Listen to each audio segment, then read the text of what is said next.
Eu nasci em Fortaleza e eu sou filha da Dona Augusta, que nasceu em Caucaia. Eu tenho orgulho de dizer sobre a história da minha mãe, porque ela foi empregada doméstica durante toda a vida. Ela veio aos 12 anos de idade trabalhar em casa de família. E eu sou neta da Dona Raimunda, que nasceu em Pacatuba, que casou aos 17 anos e conheceu o marido olhando para ele perto da fogueira de São João. Falar de educação é falar de dificuldades, né? Assim, a gente, principalmente nós, mulheres negras, que querem levar a discussão para a escola, para a sala de aula, a gente sabe como é difícil enfrentar todo esse sistema racista, né? Quando eu entrei na universidade, eu fiz faculdade de História na Universidade Federal do Ceará. A gente estuda a história da África, a gente estuda a história da diáspora negra, mas a gente não enfatiza a questão do racismo, do enfrentamento do racismo. Eu queria me manifestar como mulher negra, mas era uma história que não exaltava a resistência do meu povo. E isso me incomodava.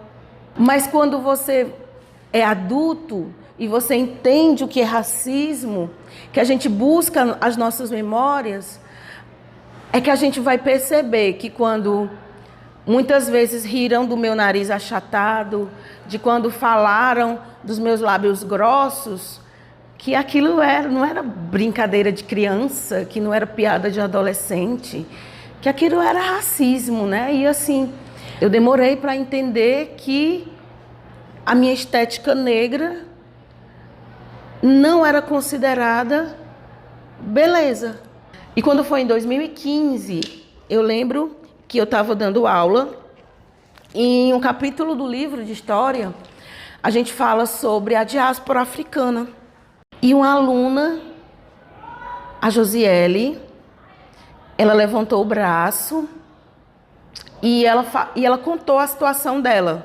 E ela perguntou: professora, e o que a escola pode fazer para conscientizar os outros adolescentes sobre isso? Eu lembro que aí eu disse assim: pô, Josiele, vamos fazer essa discussão. Tem mais alguém interessado? Vamos buscar no 6º ou 9º ano mais alguém interessado em formar esse grupo de discussão. Quando eu lembro dessa reunião, eu me emociono. Por quê? Porque eram 14 meninas contando histórias tristes de racismo e que eu nunca tinha parado para escutar, né? Que na sala de aula não dava tempo a gente parar para escutar. Hoje, eu me considero uma professora antirracista. E eu fui aprendendo a ser com as minhas alunas e alunos, com a comunidade da escola, com as pessoas que visitavam a minha escola. Eu fui aprendendo a ser essa professora antirracista, essa professora que luta contra o racismo, essa professora que às vezes está num momento difícil, mas eu sei da minha força e eu sei do compromisso que eu tenho com a minha comunidade, né, a comunidade que eu trabalho, e eu não desisto. Eu não vou desistir, apesar de tudo, eu não vou desistir, sabe?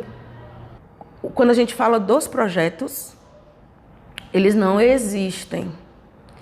Eles resistem dia a dia, ano a ano, através da nossa vontade de ver uma sociedade diferente, uma sociedade sem racismo, uma sociedade livre de racismo. E é por isso que a gente luta e é por isso que eu luto. E é isso que eu acredito. Eu acredito. Conceição Evaristo. Vozes mulheres. A voz de minha bisavó ecoou criança nos porões do navio. Ecoou lamentos de uma infância perdida. A voz de minha avó ecoou obediência aos brancos donos de tudo. A voz de minha mãe ecoou baixinho revolta, no fundo das cozinhas alheias, debaixo das trouxas, roupagens sujas dos brancos, pelo caminho empoeirado rumo à favela. A minha voz ainda ecoa versos perplexos, com rimas de sangue e fome. A voz da minha filha recolhe todas as nossas vozes. Recolhe em si as vozes mudas, caladas, engasgadas nas gargantas. A voz de minha filha recolhe em si a fala e o ato, o ontem, o hoje, o agora. Na voz de minha filha se fará ouvir a ressonância, o eco da vida-liberdade. Eu sou Luciana Pereira Lindenmayer, sou filha de mãe negra, tenho uma filha negra. Meu processo do meu tornar-me negra, né, foi um processo mais recente, né? Eu passei muitos anos da minha vida sendo morena. Eu sou do Rio de Janeiro, né? Sou natural do Rio de Janeiro, fiz um processo de mudança para o Ceará e a partir da proximidade de mulheres negras, né, e desse meu descobrir negra é que eu fui me tornando essa pessoa negra e engajada hoje com os movimentos de mulheres negras, né?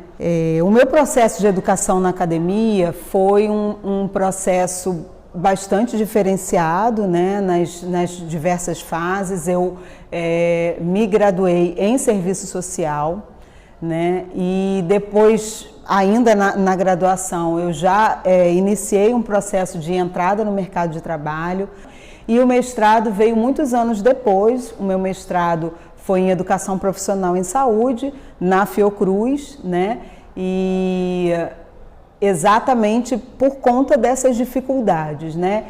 Eu percebi essa dificuldade desse acesso à educação em vários momentos, né? Desde a infância a gente entende o racismo a partir do momento que a gente começa a se perceber, a gente começa a lembrar de várias questões que o racismo nos atravessou ao longo dos anos, né? E aí, no meu mestrado, já tive um pouco essa dificuldade de ver pessoas negras, né? No meu mestrado em educação, éramos, se eu não me engano, éramos 3 numa turma de 20, por aí, né? E ao longo do tempo eu fui elaborando isso. E o meu doutorado em Sociologia, né? Eu busquei exatamente porque foi o primeiro edital de ações afirmativas do programa de pós-graduação em Sociologia. Então eu tentei esse doutorado e me tornei a primeira doutoranda desse edital de ações afirmativas da Sociologia da UFC, né? Esse processo, né, da dificuldade de acesso de mulheres negras foi se consolidando, né? Nessa minha percepção também com o quadro docente, né? Toda a sociedade, né, a gente vem aí num movimento do antirracismo, então com os brancos também entendendo o seu papel nessa história do racismo estrutural e contribuindo, né, com essa luta antirracista. Então a gente também precisa fazer movimentos de toda a sociedade. A sociedade não vai mudar se a gente tiver somente os negros mobilizados para a mudança. A gente precisa que as pessoas brancas também estejam nessa luta e se mobilizem para combater esse racismo estrutural e institucional. E entendo essa forma coletiva como a única forma da gente conseguir alguma coisa. A gente sabe que a colonização nos colocou muito essa questão do individualismo. Se você individualmente lutar, você vai conseguir, mas a gente precisa desconstruir isso, porque a gente só vai conseguir mudar a sociedade se a gente voltar para o espírito de África, né? Que tudo era uma coletividade, era uma perspectiva muito mais coletiva e global de contato com a natureza, né? De utilização respeitosa com a natureza. Então, a gente acha que somente coletivamente a gente pode superar o racismo estrutural que a gente tem na sociedade. Carolina Maria de Jesus, 11 de maio, Dia das Mães.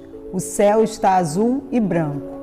Parece que até a natureza quer homenagear as mães que atualmente se sentem infelizes por não poder realizar os desejos dos seus filhos. O sol vai galgando. Hoje não vai chover. Hoje é o nosso dia. A dona Terezinha veio visitar-me.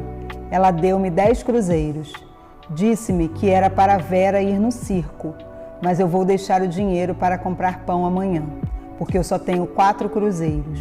Ontem eu ganhei metade de uma cabeça de porco no frigorífico. Comemos a carne e guardei os ossos. E hoje pus os ossos para ferver. E com o caldo fiz as batatas. Os meus filhos estão sempre com fome. Quando eles passam muita fome, eles não são exigentes no paladar. Surgiu a noite. As estrelas estão ocultas. O barraco está cheio de pernilongos. Eu vou acender uma folha de jornal e passar pelas paredes. É assim que os favelados matam mosquitos.